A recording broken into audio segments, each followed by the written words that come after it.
State the following vectors in the form PQ.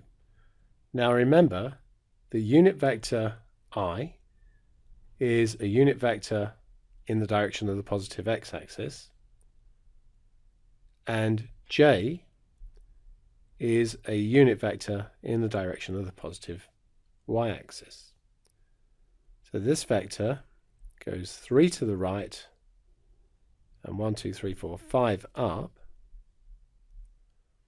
and so A is 3, 5.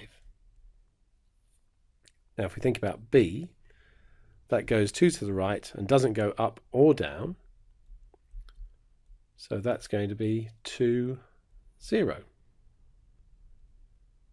Now consider C, that goes 1, 2, 3, 4, 5, 6, 7, 8, 9 to the right.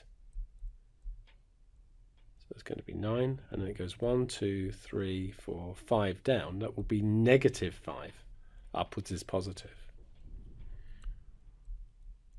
Now for D, going 1, 2, 3, 4 to the left, so that's negative 4. And then 1, 2, 3, 4, 5, 6, 7, 8, 9 up. So that's 9.